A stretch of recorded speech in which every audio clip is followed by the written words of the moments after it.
Madam President, I've been really interested in this debate. I mean, let's just be honest about it. The Senate is being run in a shoddy fashion. I don't care which side you're on. I've only been here 38 years and I've never seen a bigger mess than we have right now. I've never seen the majority stifling amendments by the minority like we have right now. I've never seen cloture fouled almost immediately when a bill is brought up like we're filibustering when we're not.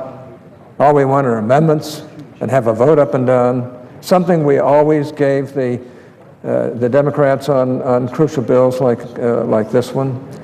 It's pathetic, and it's got to change. And frankly, if the American people really knew, we've had 9 amendments since last July that we voted on. The Democrats have had only 7. Now, even some of my Democrat friends are up in arms about it. They're not able to act as senators. They're not able to do the work. They're not able to be part of it. I mean, my gosh, is protecting your side from the election, is that more important than having the Senate run like it should? The answer to that is a resounding no. This is pathetic. I've never seen anything like it. And to come out here and act holier than thou about it, and like it's just normal around here, is just plain wrong. And everybody knows it. That's the thing that just kills me. If we were doing that and we were in the majority, my gosh, the whole world would be coming down on us, especially in this beloved media that we have in this country. And rightly so, if we were pulling the kind of stunts that are being pulled on the Democrat side. Look, I'm tired of it. I know Democrats who are tired of it.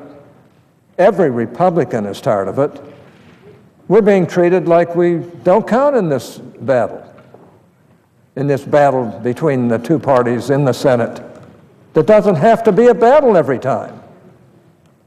Both sides have been wrong from time to time, but nothing like this. This is pathetic.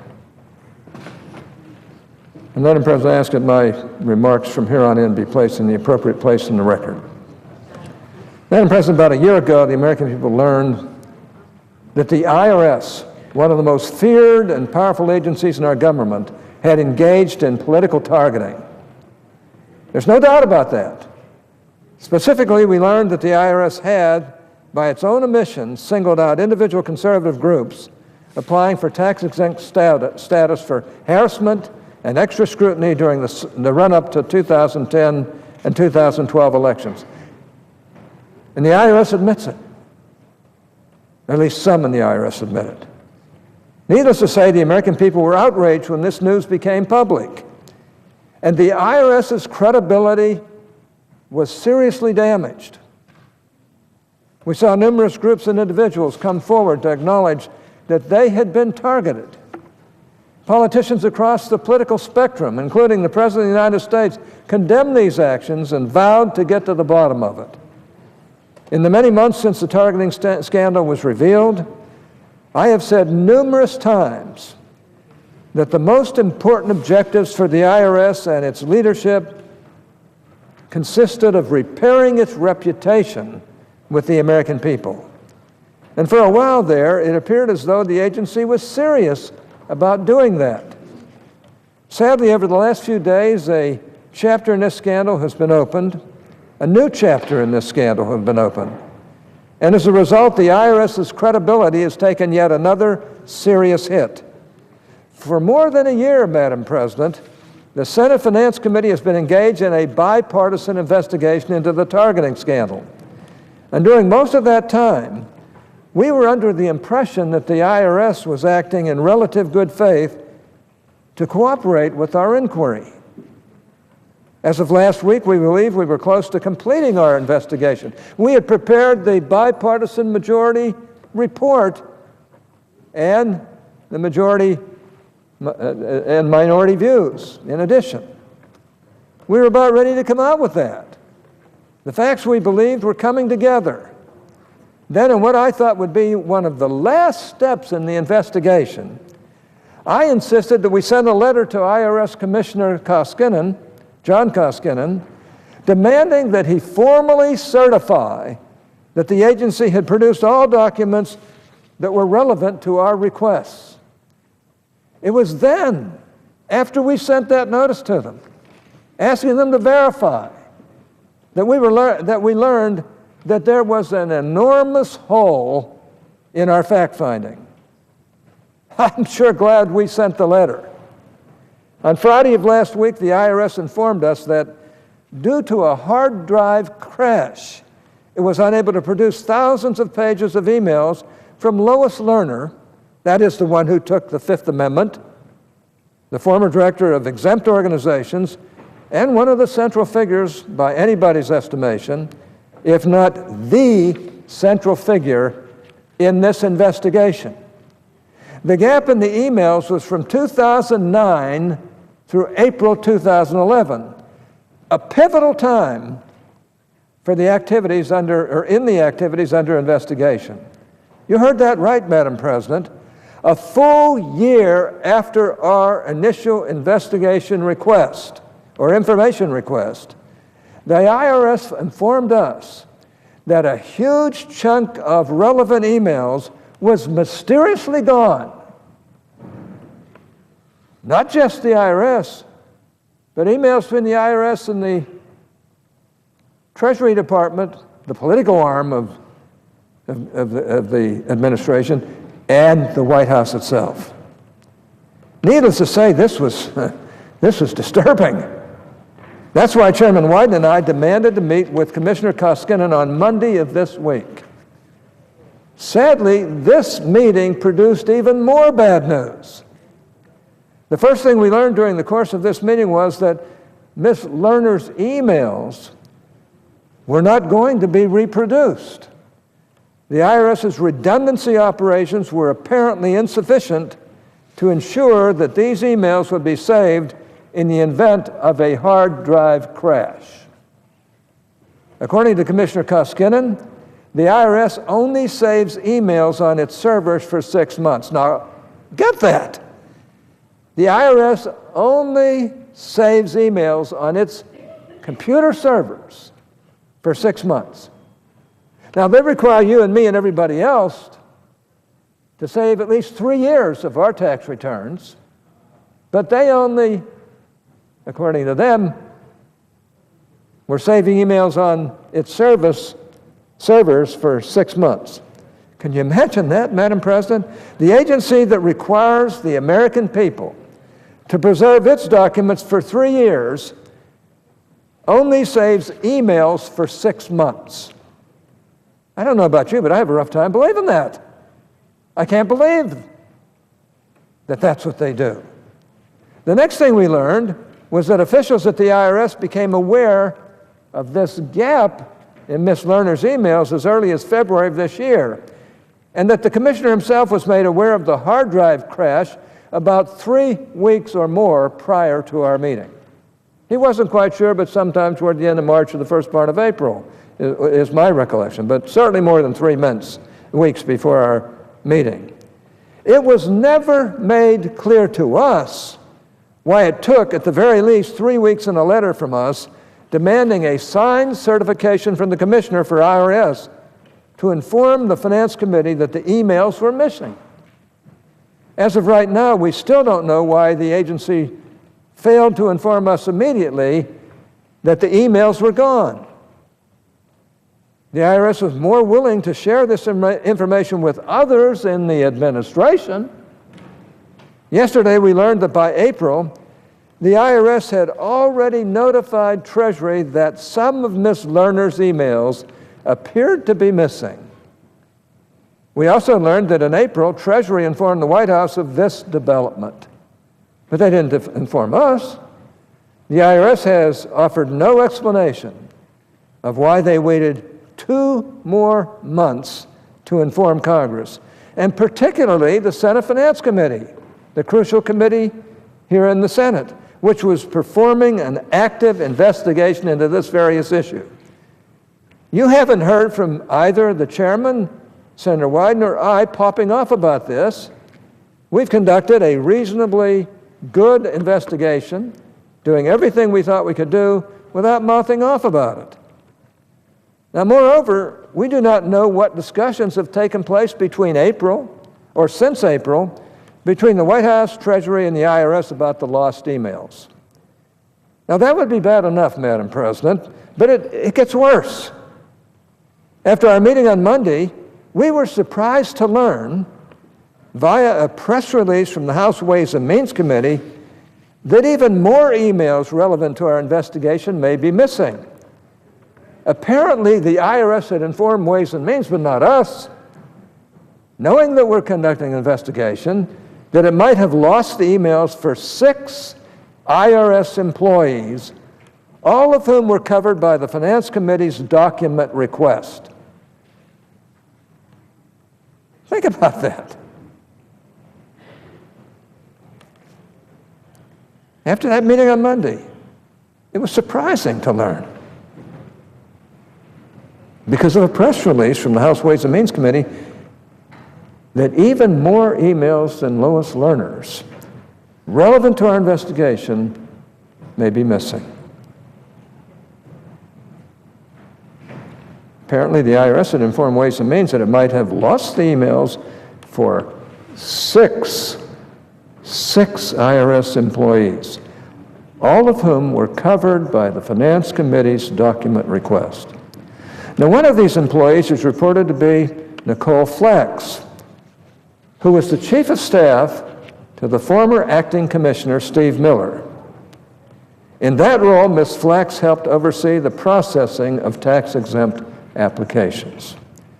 From our investigation, we also know that she directly dealt with the White House and the Office of Management and Budget on a number of issues.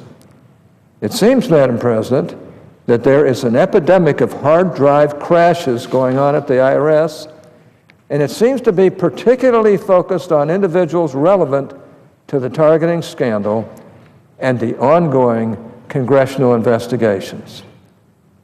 Chairman Wyden and I just wanted to get to the truth on these matters, but it's going to be impossible to ever get there now. Needless to say, it's very troubling that even more emails might be missing and may never be recovered.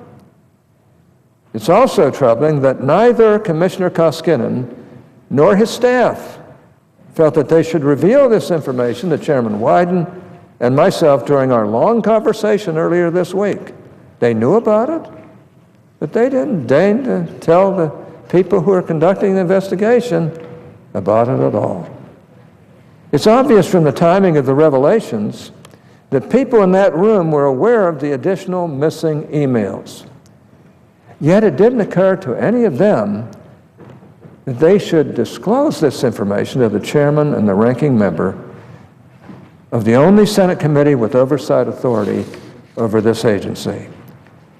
Like I said, Madam President, the Finance Committee was getting close to completing its investigation last week. We were getting close to issuing our report, and we were moving forward under the assumption that the IRS had been cooperating. It took me a week to read the bipartisan report and the majority and minority views that were added to it. Not because I'm a slow reader, but because I was interrupted all day long every day, and I had to set aside various times where I could read it. And we were moving forward under the assumption that the IRS had been cooperating, honestly cooperating, we thought. Now we have to ask ourselves whether we can trust any of the statements coming out of this agency. Our investigation is important. We need to have a full and complete account of what went on at the IRS during the 2010 and 2012 election campaigns. Sadly, it seems that in order to get such an account, we're going to need to also delve into what has gone on at the IRS during the months that the agency was supposedly trying to respond to our reasonable document requests. One way or another, I'm going to get to the bottom of this, and I'm prepared to take any steps that are necessary to do so. We need to get to closure on what the facts are before we can close out the investigation. Otherwise, the conclusions in the investigation would be based on a faulty factual premise. I might add that we were getting close to being able to come out with the relevant investigative materials.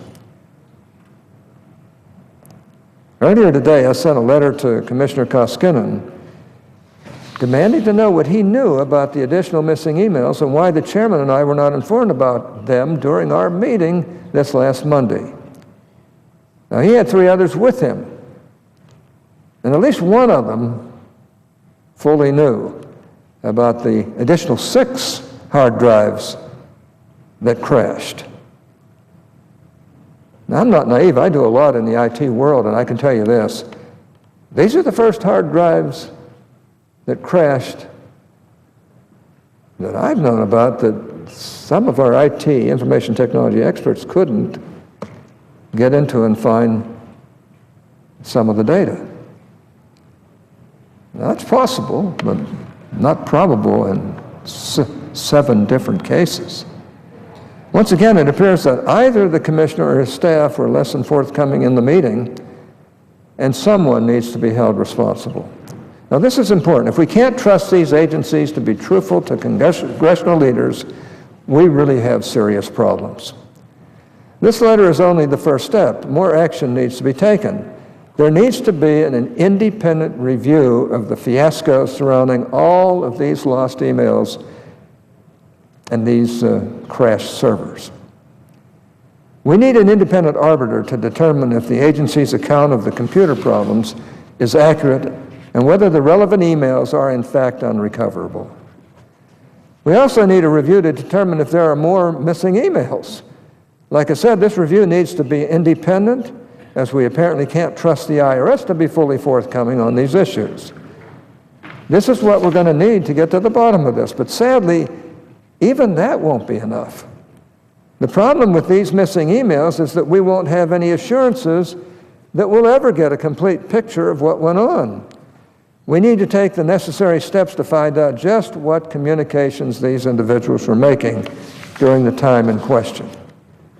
Now we have received many of these employees' emails from the IRS because, for obvious reasons, they tended to include the email addresses of other IRS employees. However, what we don't have are emails sent by these individuals to parties outside the IRS. And if the computer problems at the agency have indeed made these emails impossible to recover on the IRS's end, the only way to recover them is to extend the inquiry to agencies outside the IRS. Let me just say, this is really a mess. I don't see how any reasonable person could not conclude that it's a very real possibility that something is wrong in Washington, something is wrong at the IRS, something is wrong at Treasury, and something is wrong at the White House. Communications agencies like the Treasury Department, the Justice Department, the Federal Election Commission are all relevant as are emails sent to the White House. I plan to send document requests to all of these parties, asking them to produce any communications they receive from the 7 IRS employees whose emails have been lost. Of course, in an ideal world, none of this would be necessary, but we're not living in an ideal world. Instead, we're living in a world where, apparently, hard drives crash every day, and administration officials decide to withhold information from congressional investigators. As a result, additional steps are necessary in order for the truth to finally come out. In conclusion, Madam President, I want to make one thing clear. While I am angered and disappointed by this recent turn of events, I am not the aggrieved party here. That unfortunate distinction belongs to the American people. Once again, the IRS is one of the most powerful and feared agencies in our government. It's one that millions of Americans have to deal with on a daily basis. The American people have a right to expect that this agency will conduct itself in a fair manner without regard to parties and politics. And that trust was broken last year when the targeting scandal was made public.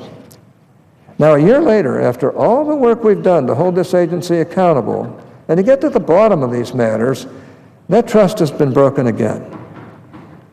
I have to say that Chairman Wyden has been very, very good on these matters. He has tried to work in a bipartisan way in every way. And I personally appreciate it, and I think he'll continue to work in a bipartisan way as we try to get the real facts about all of these matters. It's a shame, Madam President, but once again, I'm going to get to the bottom of this one way or the other. It's going to be difficult because it appears that going forward, we will not be able to trust anything the IRS says to Congress. That's why we're going to have to bring other parties into the inquiry. Now, this is unfortunate, but like I said, this is the world we're living in. I'm really discouraged about this. I mean, the administration knows that I'm as fair as a person can be on our side, and all I want to do is get to the facts, get to the truth, and resolve these problems in the best interest of the American people. And why some of these things weren't brought out when they were known is beyond me.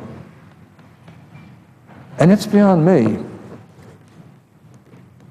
that only after we sent a letter saying, is this all, and will you verify, basically, that all of a sudden there were other emails found. But not from these servers.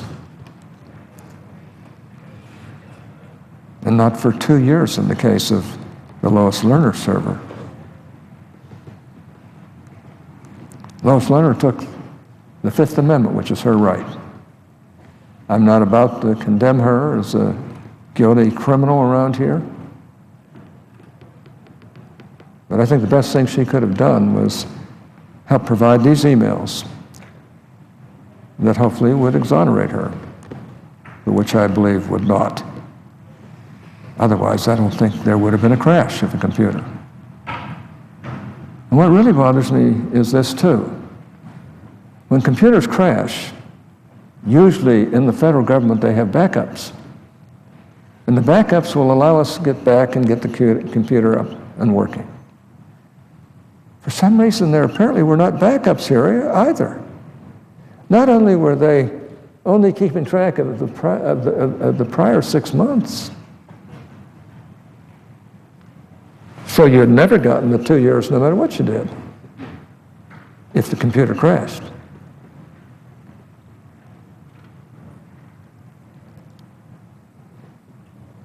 But we don't have those 2 years that were relevant years in anybody's estimation. There's something rotten in Washington. I'm not sure who's responsible for it. I have to say that I like Mr. Koskinen. I helped put him through in a very ready fashion and got him confirmed.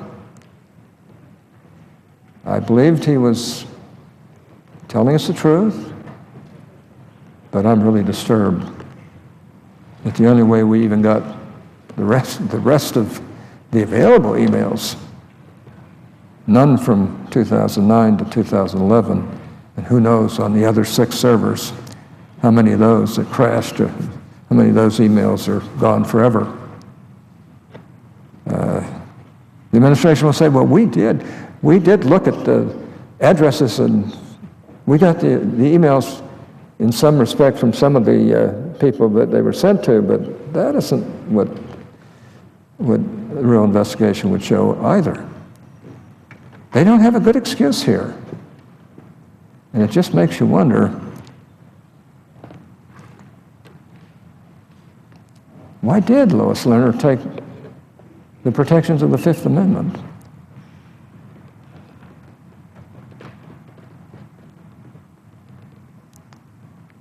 Why has not the administration been outraged as much as we are?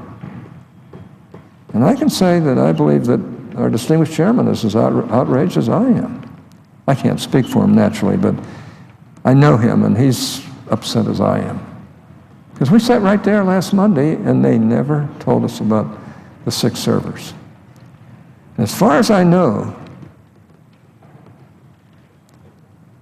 they disposed of the crashed server of Lois Lerner. So nobody will ever be able to examine it and determine whether there is a possibility of getting the emails for that crucial period between 2009 and 2011, which is probably the most crucial period of the whole investigation. Well, Senator Wyden and I have to rework our report on this, and hopefully we can do that even though we don't have all the information that anybody with common decency would expect us to have. Madam President, I yield the floor.